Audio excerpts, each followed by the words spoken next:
MikeMcGuff.com.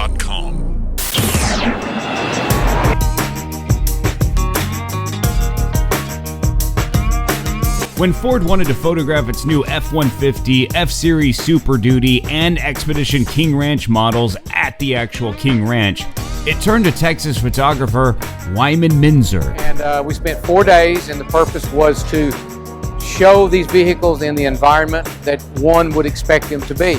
The King Ranch, being the largest ranch in the state of Texas, has very rigorous conditions and environment to work under.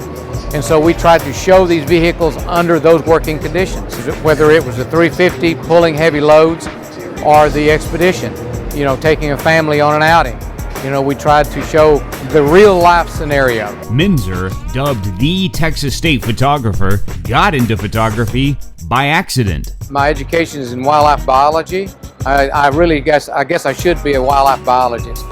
But while I was engaged in research while at Texas Tech in the early 70s, a professor loaned me his camera and said I needed to take some photographs of my data that I'd collected. And I kind of developed an interest in it from that point, and then purchased my own when I had to give the camera back, and just started working on it.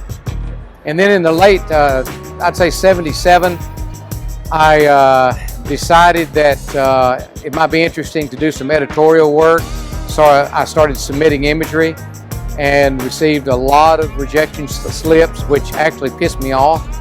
And I was determined that I was going to be published in 1979.